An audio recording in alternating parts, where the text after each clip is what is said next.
नमस्कार, आप देख रहे हैं लोक ललकार। लोक ललकार में आपका स्वागत है। दोस्तों, देश का प्रदूषण अब सर पर आकर के चढ़ने लगा है। इस प्रदूषण को लेकर के डॉक्टरों ने एक जागरूकता दिखाई, जिसमें कॉन्स्टिट्यूशन क्लब के अंदर एक मीटिंग रखी गई, जिसमें देश के प्रति किस तरीके से हम लोगों को एनवायरनमेंट के प्रति जागरूक होना चाहिए, इस पर काफ़ी विचार रखे गए। देश के जाने माने डॉक्टरों ने आकर के इस पर लोगों को यह बताया इस प्रेस कॉन्फ्रेंस में कि हमारा जो एनवायरनमेंट है वो अब आने वाले समय के लिए बहुत ज़्यादा घातक सिद्ध होगा।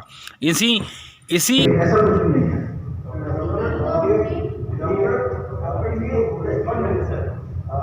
Delhi is the capital of the country, and what do you think? Every year, Delhiites are subjected to this level of pollution. Every year, the moment November comes, we have a dreadful situation. हम इस situation से क्यों नहीं निकल पाए? क्यों दिल्ली एक first city बन गई है? पूरे इतने अगर हम 160 सिटीज को अगर सर्वे हो रहे हैं, तो क्यों दिल्ली को ये माना जा रहा है कि दिल्ली में पॉल्यूशन का लेवल आप मानते हैं कि दिल्ली में पॉल्यूशन का लेवल बहुत हाई है और हर बार हमें इस चीज से गुजरना पड़ता है। सर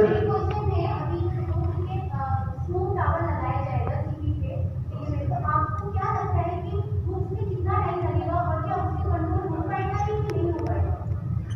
इस वक्त वो सिर्फ एक स्मोक टावर से अगर आप एक्सपेक्ट करते हैं कि पूरी दिल्ली का पोल्यूशन चला जाएगा, तो ये काफी हम इसको ज्यादा ओवर इन्फ्लेट कर रहे हैं सिचुएशन को। बट एक स्मोक टावर नहीं, मल्टीपल स्मोक टावर जिसका सोल्यूशन हो सकते हैं, बट कहना बड़ा मुश्किल है। इस वक्त पोल्यूशन, जैसे सर ने बोला कि क्या कारण है, ओवर डेंसिटी, जैसे हमारा दिल्ली डेंसिटी ऑफ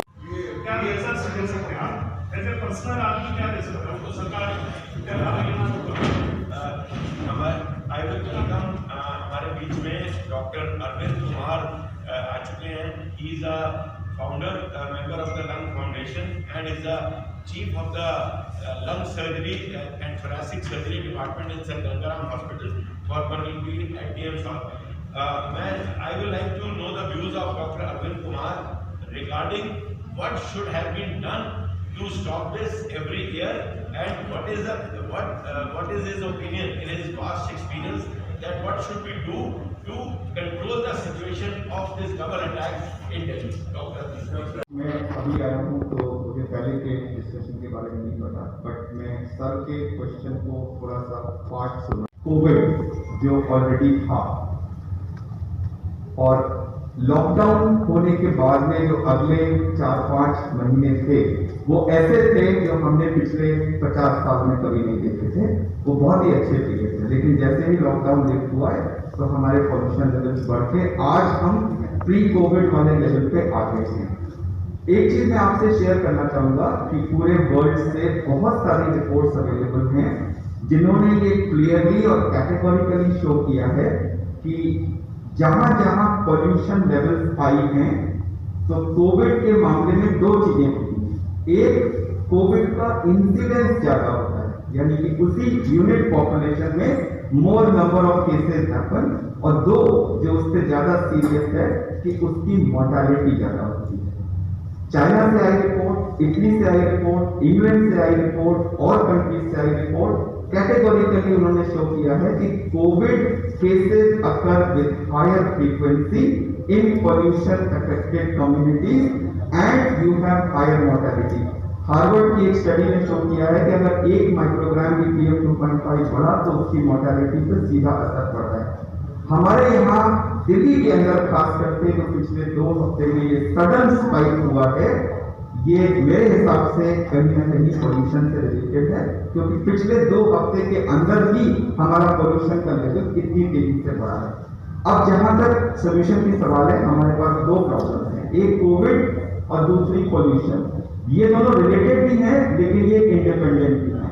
पहली चीज जो कोविड बढ़ रहा है उसमें ये भी है कि पिछले कुछ हफ्तों में अगर आप लोगों का बिहेवियर देखें तो कोविड के 3 बेसिक प्रिंसिपल्स हैं कंट्रोल के। एक, जो हम सब ने ये पहना हुआ है, मास्क। पूरे वर्ल्ड में न्यूमरस स्टडीज हैव प्रूव कि कोविड को रोकने का ये सबसे इफेक्टिव तरीका है। अगर आपने मास्क लगाया हुआ है, दूसरे ने मास्क लगाया हुआ है। अगर आप कोविड पॉजिटिव पेशेंट के बगल से भी गुजर जाएंगे तो आपका एक्सपोजर लेवल बहुत लो होगा और चांसेस ऑफ इन्फेक्शन नेग्लिजिबल होंगे। ये सबसे इफेक्टिव तरीका है। अनफॉर्चुनेटली क्योंकि बहुत महीने हो गए हैं और लोग कुछ थक से रहे हैं, तो बहुत लोगों ने इसको लापरवाही शुरू कर दी है। ये एक चीज है जो आप हाईलाइट करें कि लोग मनाएं, और खास करके जब फेस्टिवल होते हैं उस समय तो लोग वैसे ही खुशी में मिल करके ऐसे मास्क कर लेते हैं, उससे सबको नुकसान। दूसरा चीज जो बहुत इफेक्टिव है वो है सोशल डिस्टेंसिंग। अगेन बहुत सारी स्टडीज ने प्रूव किया है कि अगर आप 1.5-2 मीटर का डिस्टेंस रखें, मान लीजिए मैं पॉजिटिव हूं, मैंने मास्क भी नहीं लगाया हुआ है और मैं बोल रहा हूं, इस समय मेरे मुंह से एरोसॉल निकल रहा है जो 1-1.5 मीटर की दूरी तक जाता है। अगर आपने भी मास्क नहीं लगाया है और आप उस 1-1.5 मीटर की दूरी के अंदर खड़े हैं तो मेरा एरोसॉल बाहर आया, आपने सांस ली, वो एरोसॉल अंदर गया।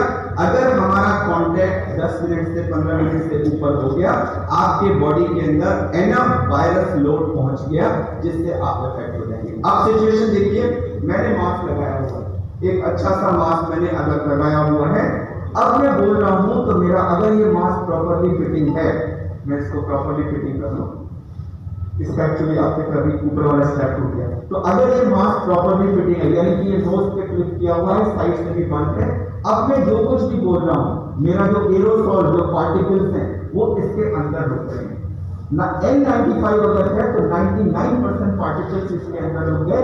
अब जो 1.5 मीटर में एरोसॉल गया उसमें वायरस की मात्रा बहुत कम है। अब मान लीजिए आप सामने खड़े, आपने भी मास्क लगाया हुआ है, अब वो थोड़े बहुत वायरस जो आप तक पहुंच भी गए वो भी उसमें रुक जाएंगे।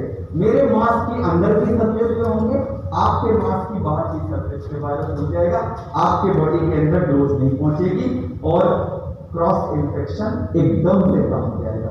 तो मास्क पहनना, सोशल डिस्टेंसिंग रखना और तीसरा हैंड हाइजीन। मान लीजिए मैंने यहाँ हाथ रखा, इससे पहले कोई आपके यहाँ हाथ किया था, उसका एरोसॉल यहाँ था, मेरे हाथ में आया, मैंने यहाँ नाक लगाया, वो नाक के अंदर चला गया, लेकिन मैं जेब में मान लीजिए रख के घूम रहा हूँ, मैंने फौरन अपने हाथ वॉश कर लिए। हर सरफेस को मैंने इसका बहुत सिंपल सा बार बार प्रेस में बोला है, हर व्यक्ति को इन्फेक्टेड माने, हर सरफेस को इन्फेक्टेड माने। किसी से भी मिले, आप ये प्रिज्यूम करिए कि मैं पॉजिटिव हूं, आप सब मुझसे 1.5 से 2 मीटर का दूरी रखिए और मुझे मास्क लगाने के लिए इंसिस्ट करिए, आप मास्क लगाइए, कोई भी सरफेस टच करने के लिए करें। जब तक वैक्सीन नहीं आती, जब तक कोई स्पेसिफिक दवा नहीं आती, तब तक पूरे वर्ल्ड में कोरोना को रोकने के यही 3 गोल्डन प्रिंसिपल्स थे और आगे भी रहेंगे। ये हमें आने वाले समय में भी प्रैक्टिस करने हैं और जहां जहां इसका वायलेशन हुआ है वहां वहां कोरोना केसेस बढ़े हैं। प्राइम एग्जांपल केरला है। केरला में शुरू में बहुत अच्छा कंट्रोल हुआ था, फिर बीच में कुछ प्रॉब्लम हुई थी, पिछले महीने वहां फेस्टिवल्स हुए, लोगों ने खूब ये सब वायलेट किए और सडनली वहां केसेस कम हो गए। हमारे यहाँ भी फेस्टिवल्स थे, आने वाले फेस्टिवल्स थे, साथ में पोल्यूशन भी आ गया। तो ये जो मिक्सिंग ऑफ पीपल है। तीसरी चीज जो देखी गई है कि अगर एक क्लोज स्पेस के अंदर बहुत सारे लोग हैं और वो आसपास बैठे हैं और काफी देर तक वो बैठे रहे, तो इसमें भी एक्सपोजर का चांस सबसे हाईएस्ट है।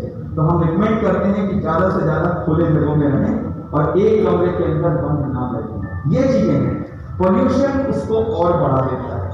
हमें पोल्यूशन को भी कम करना है ताकि वो कोविड ना बढ़े, लेकिन पोल्यूशन के साथ साथ जो ये 3 कोविड के बेसिक प्रिंसिपल्स हैं, इनको तो प्रैक्टिस करना ही करना है।